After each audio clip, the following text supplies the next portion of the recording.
morning to all of you. Welcome to the Analog Circuits lecture series. Here in this lecture, we'll discuss the high frequency model of BJT. So these will be the content for this lecture. BJT internal capacitances, then high frequency model of BJT. Then we'll see how to derive the frequency for the BJT at high frequency. So first we should understand what is the significance of BJT internal capacitances. So in the last video lecture we have seen that the gain of the BJT is constant for a mid band, whereas there is a drop in the gain when we talk about the low frequency as well as for the high frequency. Like we have seen this model. If I plot a graph between gain and frequency, so this is something like this. This represents the lower cutoff frequency and this represents higher cutoff frequency FH. So over a range which is FH minus FL, the gain is constant. So this is known as mid band. Whereas at low frequency, gain reduces due to the use of coupling capacitors at the input and output side, as well as the use of bypass capacitor at the emitter node if we talk about the common emitter configuration. So this decay in the gain is just due to the use of CC1, CC2 and CE, whereas when we talk about the high frequency response, so at high frequency also gain reduces, and this gain is reduced due to the internal capacitances,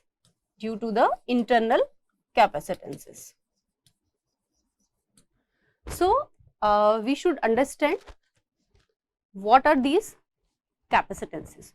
So basically the transistor is having a phenomena which is known as charge storage, and if there is a circuit in which we can store the charge, definitely there is a capacitance over here by which we can store that charge. So bipolar, because it is made up of PN junctions. So like if we talk about NPN transistors, so there are two junctions.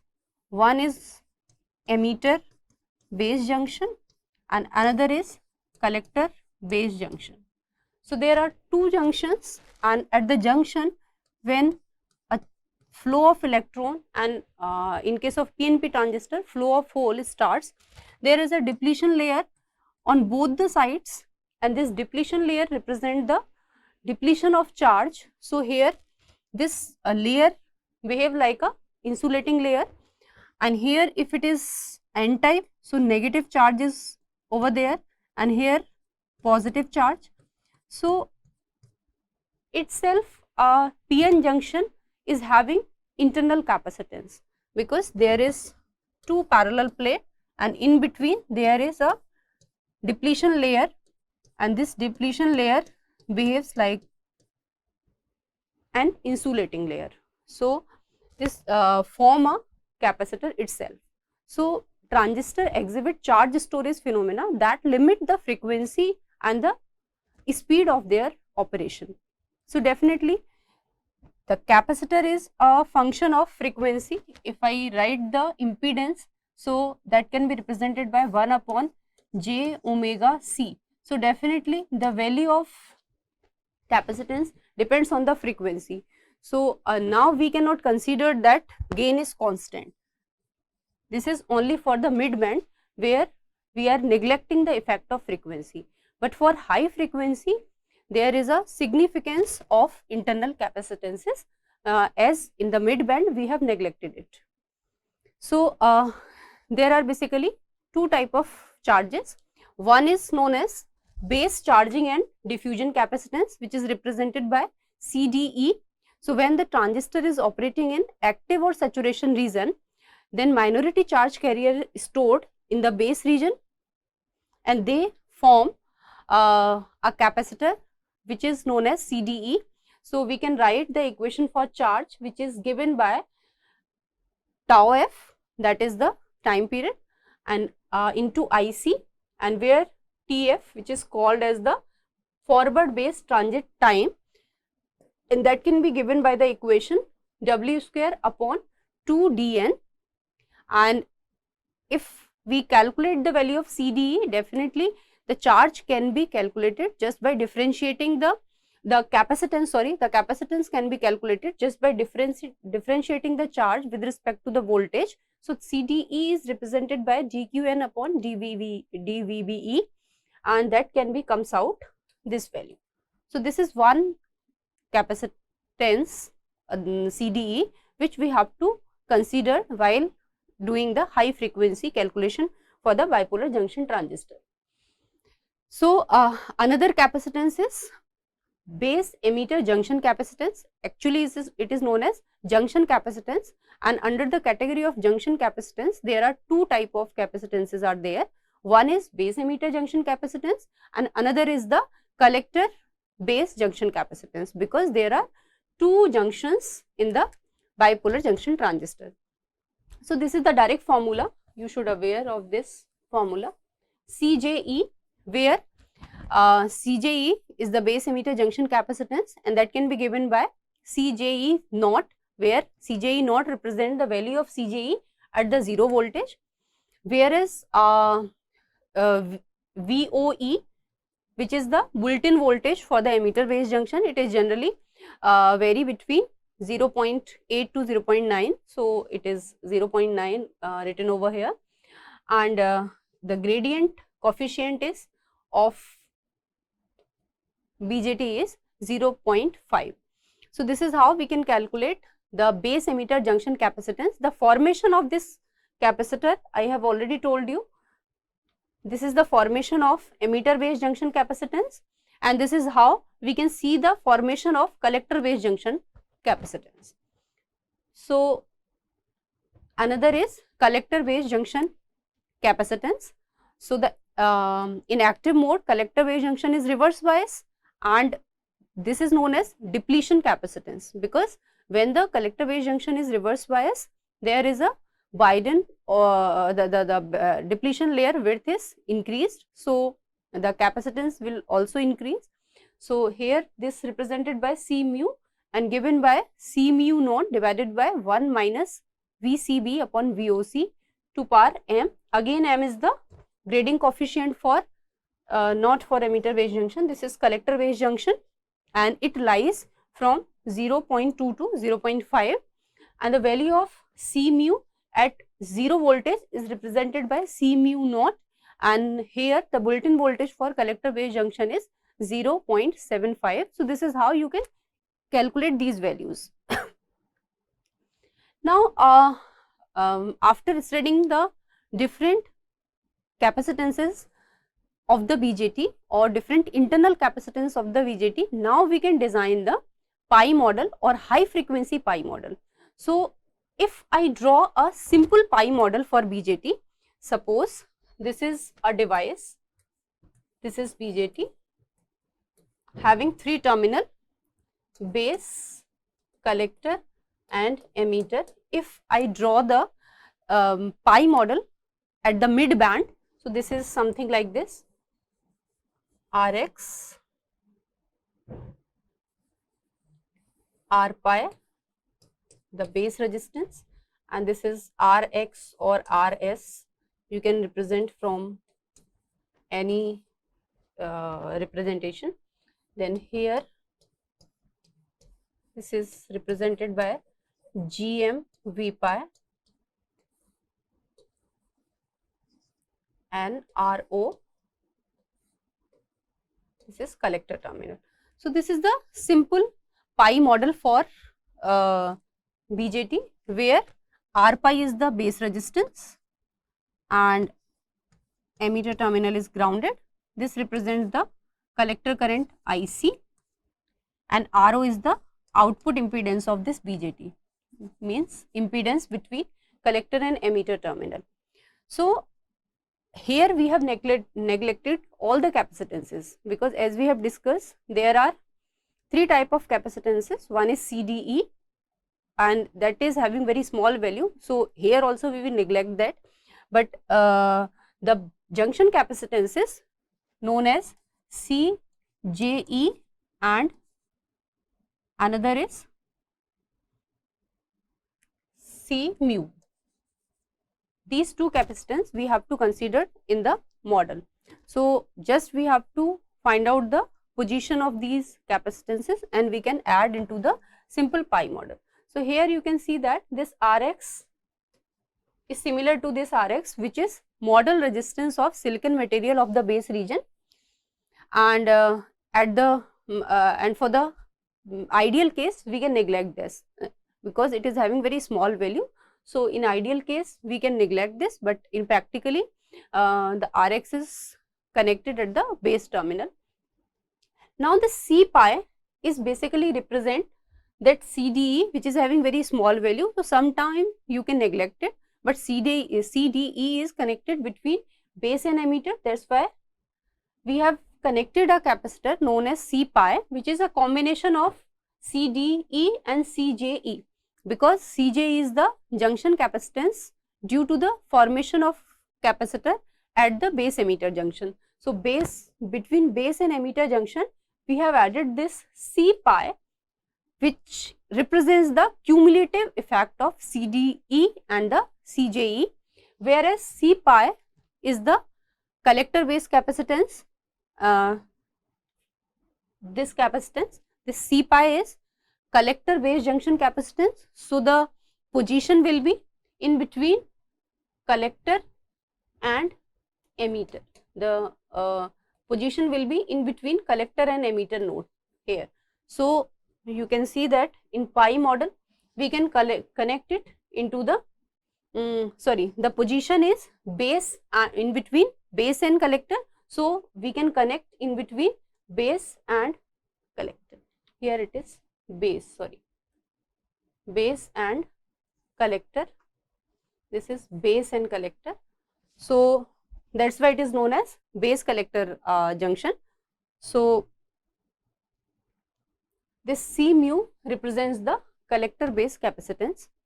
This is similar to this current GMV pi, because the voltage across this C pi is equal to the V pi, because R pi and C pi are connected in parallel fashion.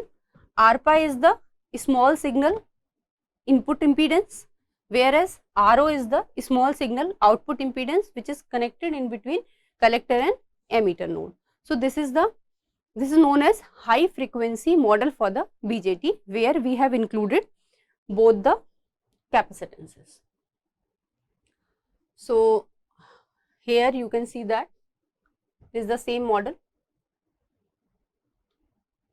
Now using this model we can calculate the cutoff frequency for the bipolar junction transistor. Cutoff frequency, this is the cutoff frequency when we are talking about high. So that means we have to find this value of FH. So we want to calculate the value of FH. So using this hybrid pi model for the high frequency, we can calculate the value of FH. So sometimes the value of C pi is not given in the data sheet, rather the behavior that is represented by beta is normally given. So sometimes gain is given, sometimes the value of capacitances are given. So first we have to find out the value of C pi and C mu, and once we know the value of C pi and C mu, then we can calculate the value of frequency. So now let's see how we can calculate the value of FH. So I have again redrawn the same circuit just by short circuiting the collector and emitter node over here, and the input base voltage is applied at the base terminal to calculate the cutoff frequency. Rx is again the base resistance of this small voltage source. R pi is the small signal resistance, C pi is the base capacitance, and C mu is the Miller capacitance, because that we have to solve if we want to calculate the gain for this circuit. So this is type of bridging capacitor, which is bridging the input and output terminal. So this is connecting in between base and collector. So in this model, we can calculate or we can identify the different current and voltages at the each node. So IB is representing base current, and the current in the C mu can be represented by S C mu into pi. The GMV pi is the total current. This is the total current, and we have to calculate the current over here. So the IC, this IC, this GMV pi is equals to the IC and the current over here. Basically, this GMV pi is what? This GMV pi is the total current. So one current component is coming from this side, another current component is coming from this side. So this is the total current. So GMV pi is equals to S into C mu into V pi plus this IC. So this is how we can calculate the value of IC. So IC is equals to GM minus SC mu into V pi. This is the value of IC. I hope you have understood this concept. This is the total current GMV pi, and this is the combination of these two current components. So now to calculate the HFE or beta. Beta is known as the current gain. This beta is known as current gain. So current gain means output current upon input current. So IC is the output current and IB is the input. So output current we have already calculated, and here if we see from this, there is a term of V pi. So just write V pi over here, then we will see how V pi will be cancelled out over in this expression. Now let's see what is the value of IB. So to calculate the value of IB, just go to this slide. So IB is the current. So you can see that this is the current IB, and that can be given as total impedance multiplied by the voltage divided by the total impedance. So V pi divided by R pi is in parallel with the C pi and C mu. So IB can be given by 1 upon R pi plus S into C pi plus C mu into V pi. So this will cancel out, and here IC by IB can be given as GM minus SC mu upon 1 upon R pi S into C pi plus C mu. And from here, if we consider that GM is very high as compared to omega, because S can be represented by J omega into C mu, so we can neglect that term. So then in that case, that will become GM into R pi. That R pi term is from this R pi goes to the numerator. So IC upon IB will become GM R pi 1 plus S into C pi plus C mu into R pi. So this is how we can calculate the value of total current gain beta. If I compare this expression, that can be equated by beta naught upon 1 plus SC pi plus C mu into R pi, and here beta naught represents the mid band gain GMV pi. This is the gain where frequency is very low.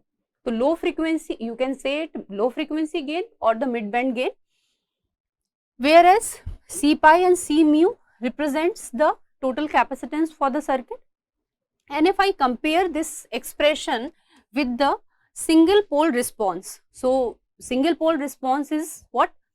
A upon 1 plus S upon omega. We can equate this expression with A upon 1 plus S by omega with the single pole response. So from where you can write omega equals to 1 upon C pi plus C mu into R pi. So this is known as, if I compare this omega with this expression, then I will get this expression, and this is the frequency at which the gain start reducing. Actually this is this frequency FH. or this frequency term is known as 3 dB frequency or cutoff frequency. So this is how you can calculate the value of cutoff frequency.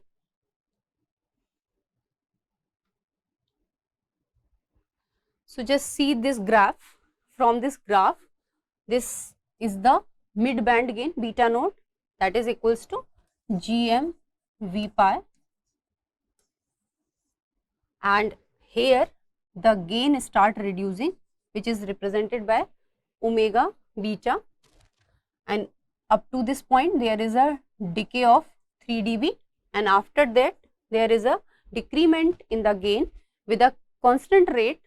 For single pole it is minus 6 dB per octave or 20 dB per decade. If I write in term of decade, so that will comes out 20 dB per decade, or in case of octave it can be written as minus 6 dB per octave. So we can observe from the above slope of the frequency at which the beta actually in this slide sometimes I will use this term HFE. HFE and beta are equivalent. When we talk about beta, this is current gain, and mod of HFE is also represent the current gain. So HFE dropped to unity, the frequency at which the gain reduced to unity, this is because this is log scale. So 0 dB means unity. If I convert this 0 dB into the normal value, so that will comes out unity. So the frequency at which your gain reduces to unity is known as unity gain bandwidth, because this is the total bandwidth for the circuit. So that's why it is known as unity gain bandwidth, because at this frequency your gain becomes 0 dB. So this is known as, this is represented by omega t and can be given by Gm upon C pi plus C mu, and from here you can calculate the value of frequency, and that will come out Gm upon 2 pi C pi plus C mu. So this is how we can calculate the cutoff frequency for the BJT. Now the concept of BJT and MOSFET are almost similar. The only difference, the construction of the device. So if I talk about the MOSFET, now let's say the internal capacitances of MOSFET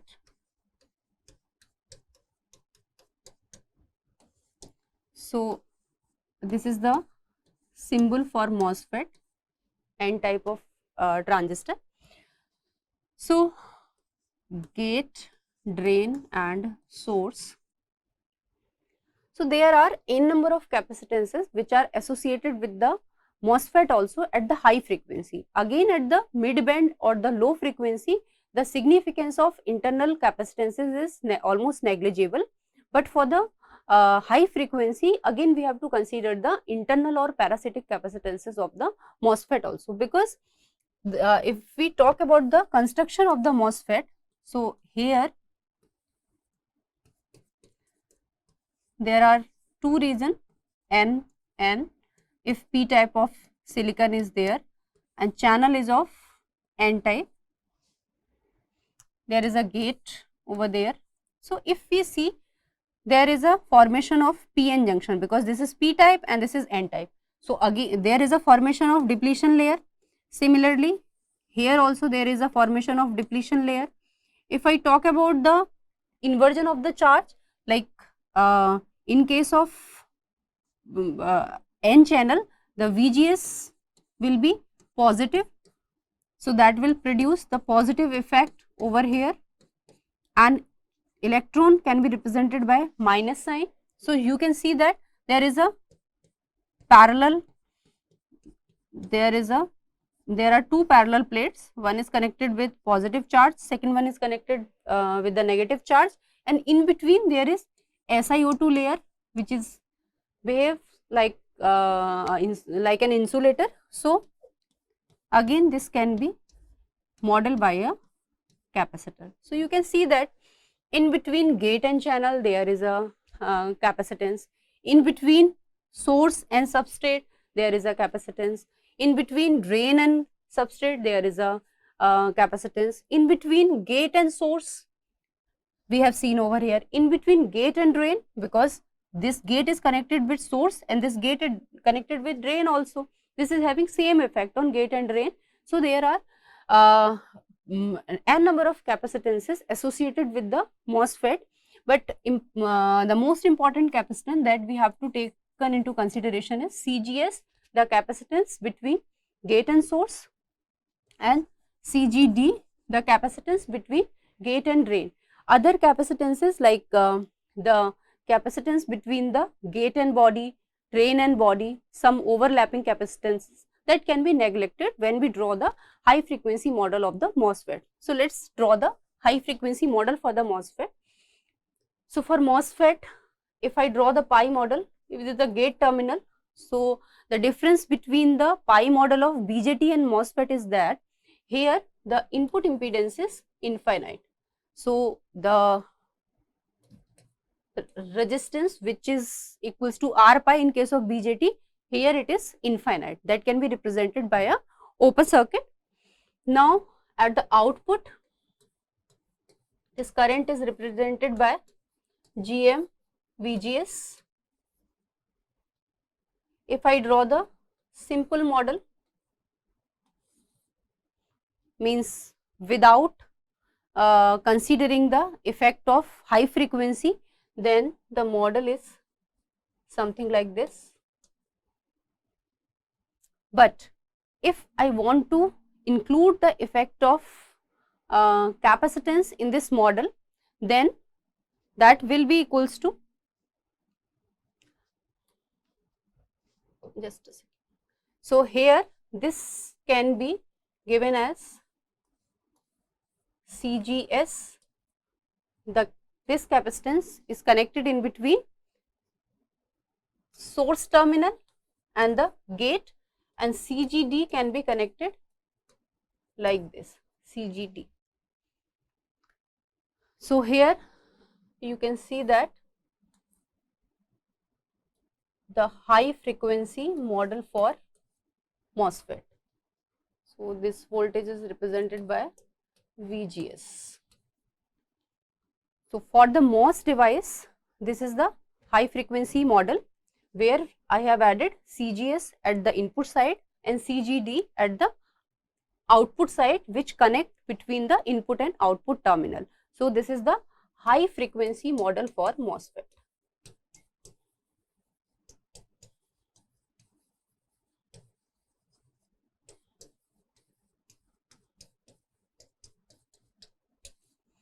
So in this lecture we have discussed about the internal capacitances of BJT and MOSFET.